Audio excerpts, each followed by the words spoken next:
Hi there! Are you a new immigrant in Canada wondering why you haven't actually landed your 75K job? Or are you someone that has been in Canada for 3 to 5 years and you're still wondering where that $65,000 to $75,000 job that you were promised when you were researching and looking into coming into Canada? Canada has lots of opportunities. Well, it does. And so in today's video, I'm going to talk to you about 5 reasons why new immigrants actually struggle to get the job of their dreams and the 65 to 75K job that they were promised that other people were telling them all about.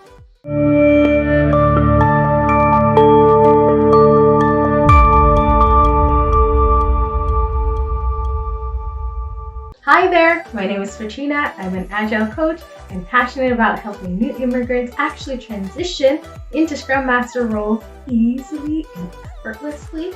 And then also, I'm passionate about helping Scrum Masters thrive within their roles. If you're new here, welcome! I would love for you to subscribe and like and share this video if you're a returning subscriber. Welcome! Thank you for coming and joining and listening and sharing my videos. So let me get into it. So in today's video, what I really want to talk to you about are 5 reasons why new immigrants actually struggle, right? It no be small thing. That is not a small thing, but in this video, I want to actually allay a few of your fears, right? So the first reason why new immigrants actually struggle to get that ideal role is because they're actually not aware of the overall Canadian job market, the Canadian job system. Here in Canada, we're not so much about certificates, even though I actually help people get Scrum Master certificates.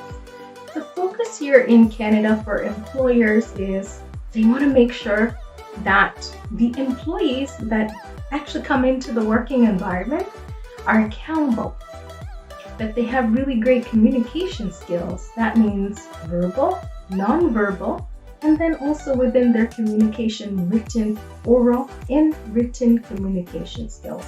They want people that are great leaders, proactive, taking initiative. It's not just about, oh, you see your job description and that's all you're doing. No, here in the Canadian job market, in the Canadian employer system, there are some unsaid rules. And those unsaid rules are talking about being punctual, talking about communicating if you're having any challenges.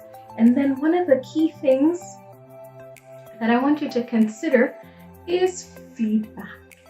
Here, our Canadian people are not direct. They're very, very, very indirect. So sometimes when they tell you you've done a great job, really sit and reflect. Because what they're doing is they will sandwich their feedback. They'll tell you did something really great, then they'll indicate one of the key points of things that they want you to think about and focus and change, and then they'll tell you something great. So if you're like me when I first came, when I was young, all I was hearing was the first and the last, not the middle thing. And so one of the things to consider is really trying to understand what are some of the key things that employers are looking for here, right? And so that will really help you if you're a new immigrant, right? If you understood the overall Canadian job market.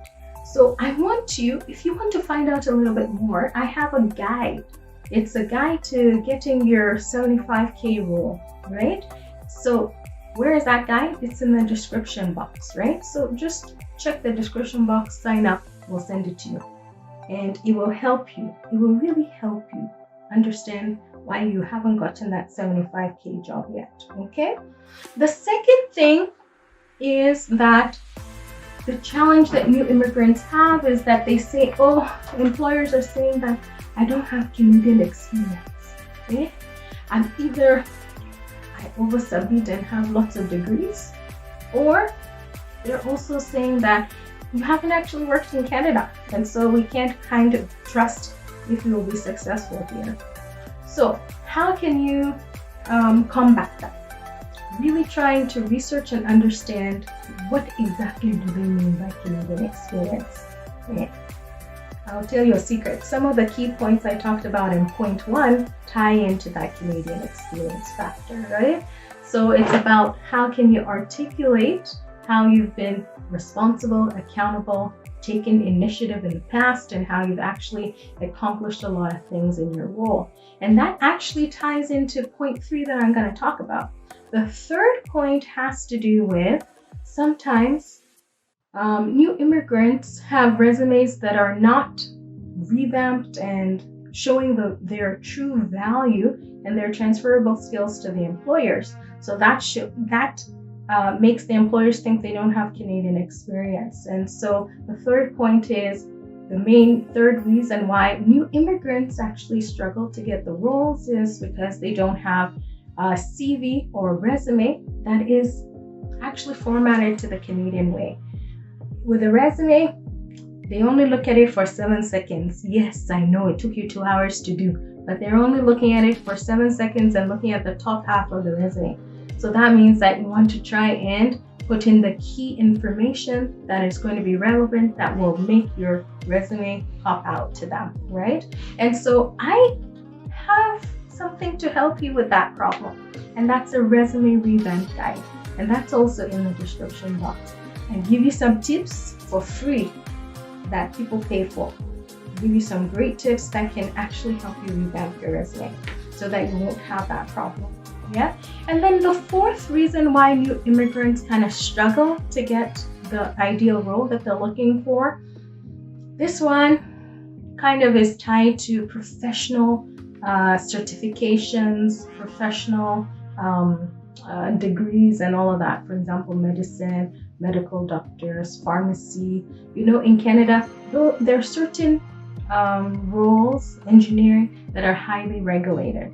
So some of the ways you can combat that is trying as much as possible to connect with your governing bodies and identify what are the key criteria that you need to meet. Make sure you have all of your certificates before you leave and you come here so that you're not struggling with dealing with constant strike to try and get your documents and your transcripts and everything, right?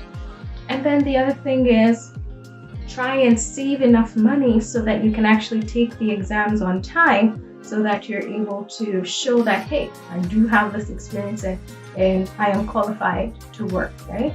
But here, try as much as possible to plan for those exams. And then some of those things, I'll give you a secret.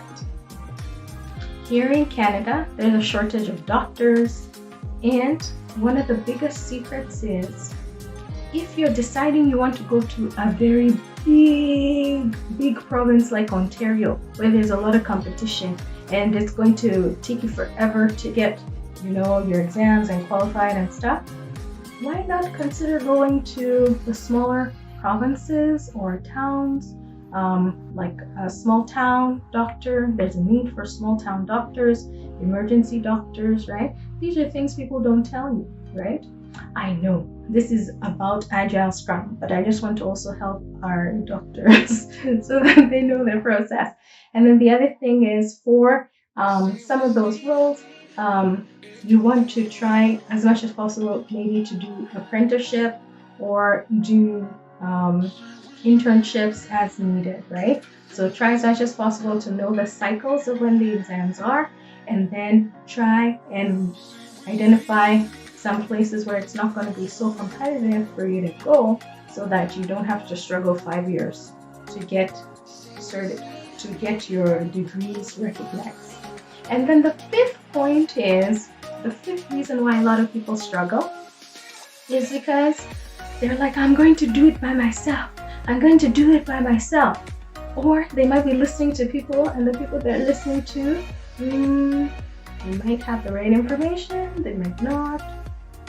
It's all about grace and favor, but sometimes you want to be wise. So the fifth point is, the reason why they struggle is they want to do it alone, and they don't want to maybe go with someone who's tried and true and had success with the strategies of getting the role and can help walk them through. So I'm talking about maybe investing in connecting with a coach or with a mentor someone that you can feel comfortable, someone that you can relate to, and someone that can actually help you achieve your goals, right?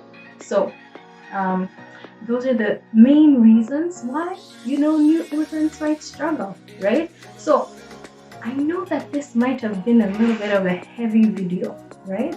I accept it. But I really wanted to get this out there so that if you're a new immigrant or you're planning to come to Canada, that you're not going to struggle. You're really not going to struggle. That's the last thing I want, right? So if you liked this video, please remember to like, share, and subscribe if you haven't already subscribed, and make sure that you turn on your notifications. So today we talked about 5 key things that are holding new immigrants back from getting their 65, 75K job. Because they might be doing customer service and it's half that price, right? And taxes eats into all of that, but let me not digress. So the main purpose of this video is really just to give you some insights into some tools and some resources that can help you if you're a new immigrant and you've been here 3 to 5 years and you still haven't gotten that 65, 75K job. Okay, so I hope that you loved this video and that you found some value from it. Make sure to leave a comment below if there's any thing that resonated with you, and if there is even any point that you want us to maybe talk about later, please let us know in the comments. Until I see you again, have a fantastic one.